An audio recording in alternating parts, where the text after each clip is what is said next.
welcome to Narrowboat that James built. I'm in Kings Langley, which I remember well from last time I was here.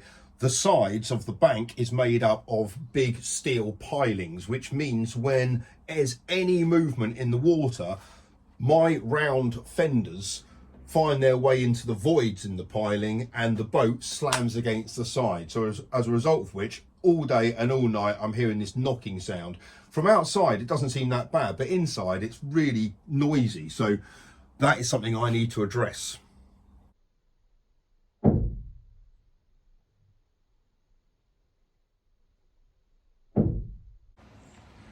And this is why the side of this bank isn't concrete or grass like it is in most places. It is this really strong, thick, flat steel pilings. And what happens is the fenders, some of them are kind of useless. That kind of goes in the middle of that gap there. That one's okay there, but you'll see it kind of rolls around a bit. And when the boat moves, that goes into that gap there, and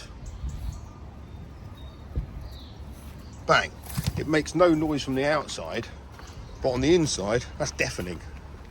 From walking up and down the towpath, it is clear that this is the most desired solution in Kings Langley.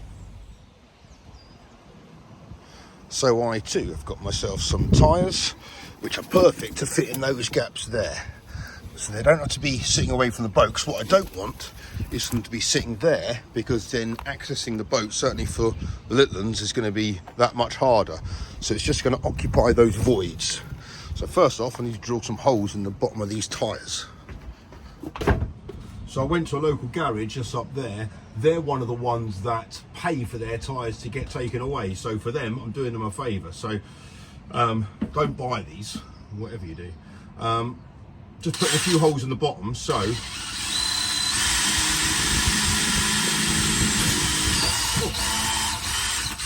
thought that'd be easier. This is to drain it, so when I pull it out the water, all the water flows out of it.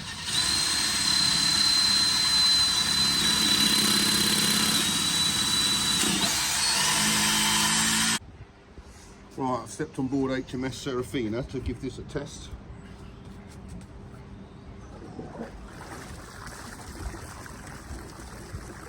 That's working. Takes a bit of getting through these tyres. Obviously they've got steel reinforcements, so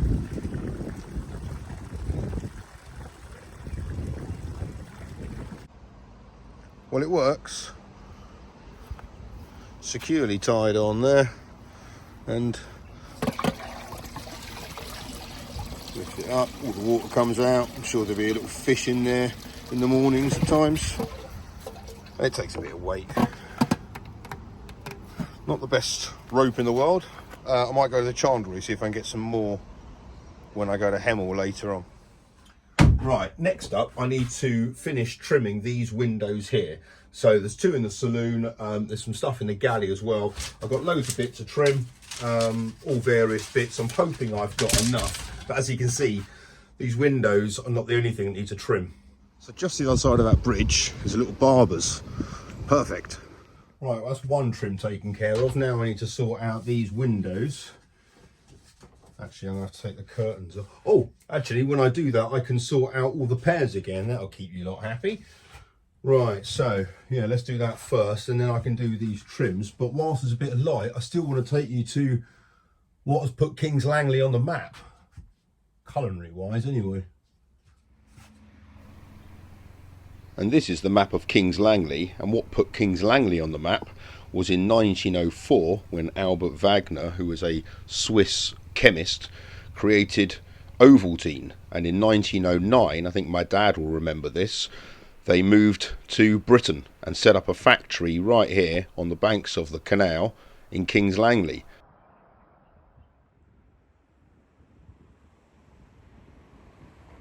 They also had a fleet of working narrowboats to bring fuel down for them.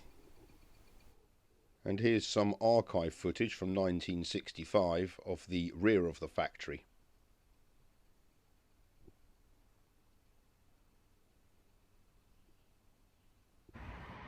But now, like everything else, its flats. Right, I'm back on the boat and I got myself some of this. Have you seen his act? He's got a 12-minute bit about Ovaltine.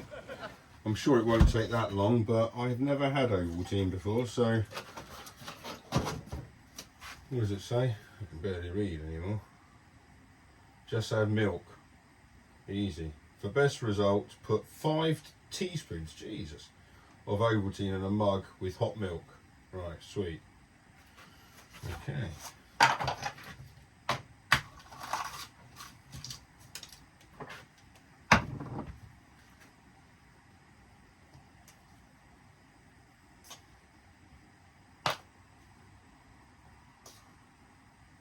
Oh yeah, that's half of it.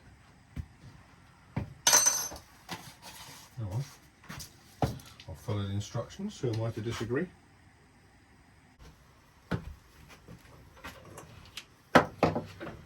Right, I've got my hot milk. And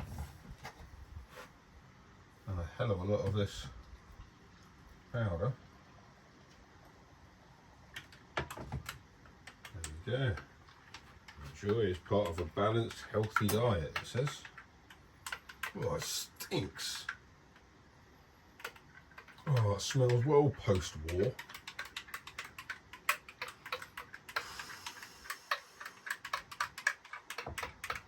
I think that's a bit too strong, that is.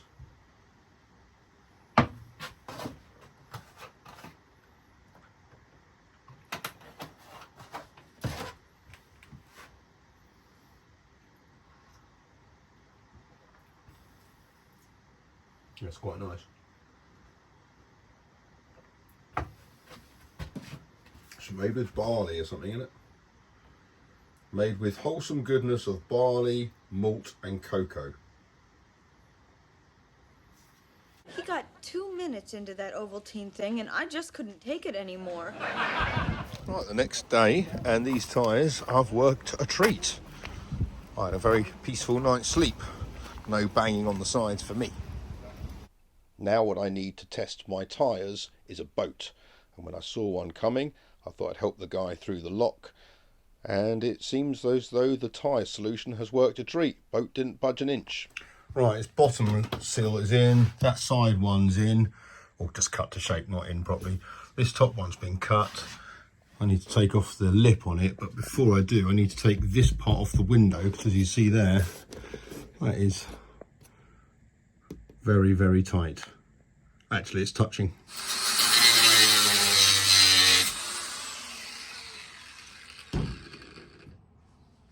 So after having marked out the line, I can cut this out with the jigsaw. I got a new one in the end.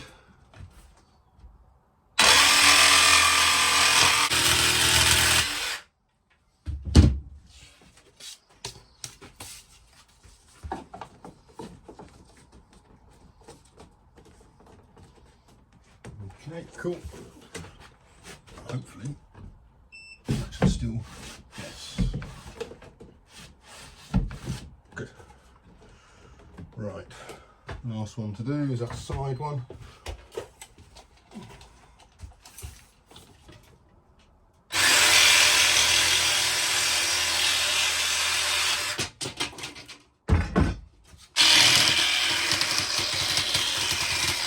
Okay, that's those 4 in place. Now I need to sand them all down, take off any markings, and then glue them all in place.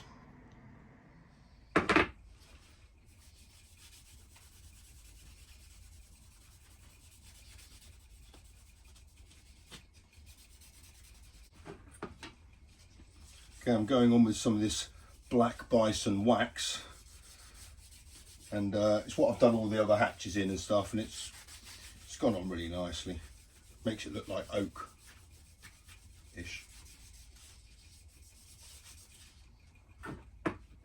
I'm only doing it on this facing side because I'm applying some of that contact adhesive to the other side and some pins, but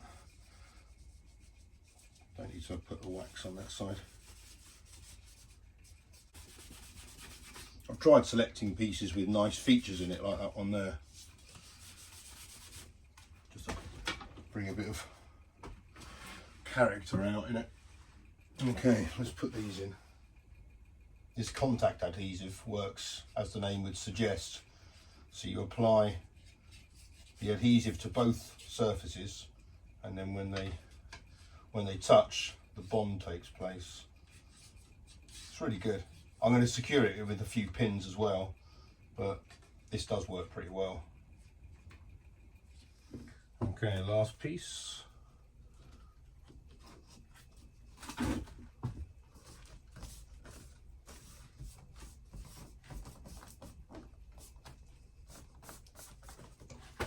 Excellent. Right, that's all glued and tacked in place. I'm going to let that go off whilst I wolf down some dinner, and then I will sand all the edges back and then put the last bits of trim around the frame.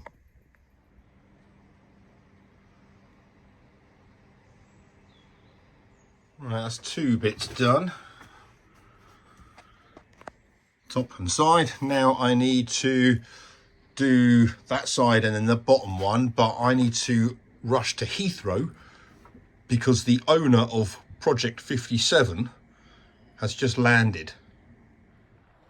We chose the rail strike day to do this, so James's taxi service was brought into action once again, and after dropping him in Birmingham, which gave us a good chance to talk about Project 57, I popped in to see some old friends at North Kilworth, and then walking down the muddy towpath in the middle of nowhere, managed to find some even older friends. And then back to the boat. Eventually. The next day was one of those quintessential narrowboat mornings.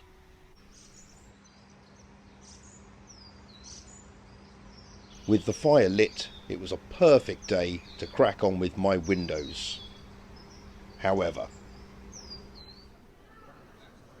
Ava's 15th birthday got in the way. I had to chaperone her and 4 of her friends to Watford to the leisure area, where I booked for them an escape room, 1 hour to succeed the 4th samurai, which they failed. And after an hour, I left to do my windows.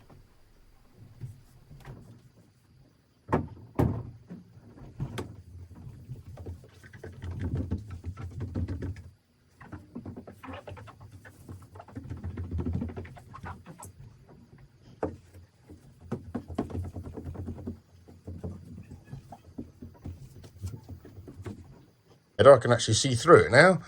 Right, trim's all finished. I've now got to put the rail on the top, but the strap for the curtain's broken, so I'm going to have to re-sew that. Just getting the fire going before I break out the needle and thread.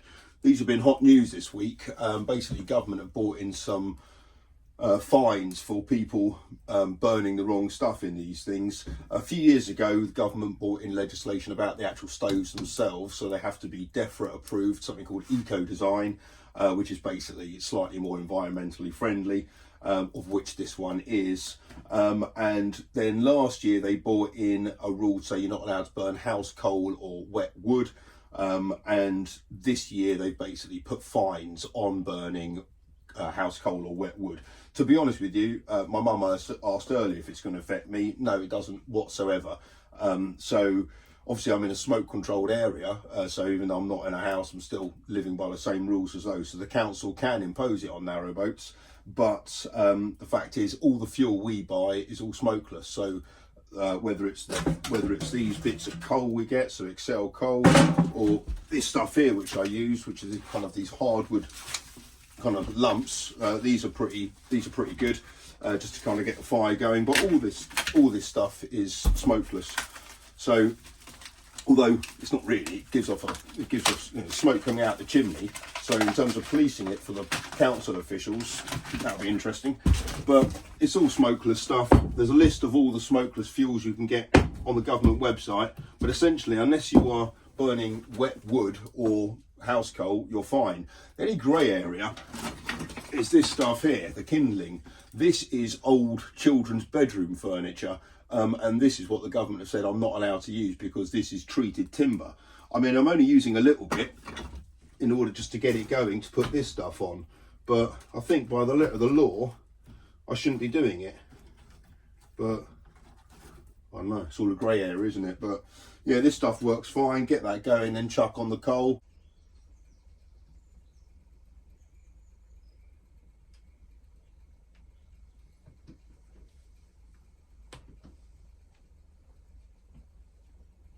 Okay, that's good.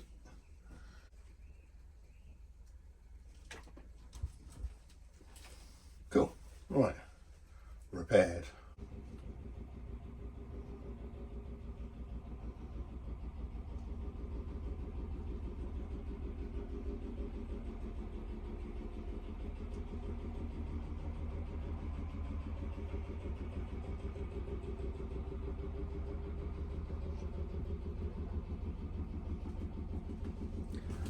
Okay, so these have been repaired and repaired. So this is the matching one to this one. Although, I think this is the only set that do match. So we'll have to see. But anyway, that kind of, there you go, that matches, doesn't it? Ish. Well, we'll see. Where's the other bracket gone? So there we are, all back in. Kind of pretty much pairs up and lines up.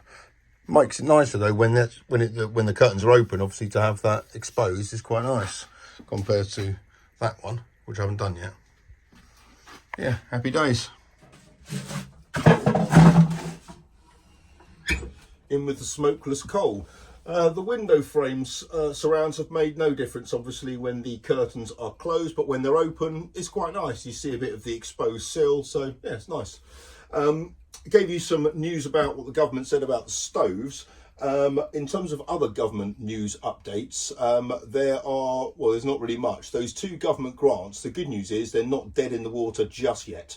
So the 400 quid one is, they're saying, going to be available in February. It's now February. They haven't updated the page, so we'll have to see.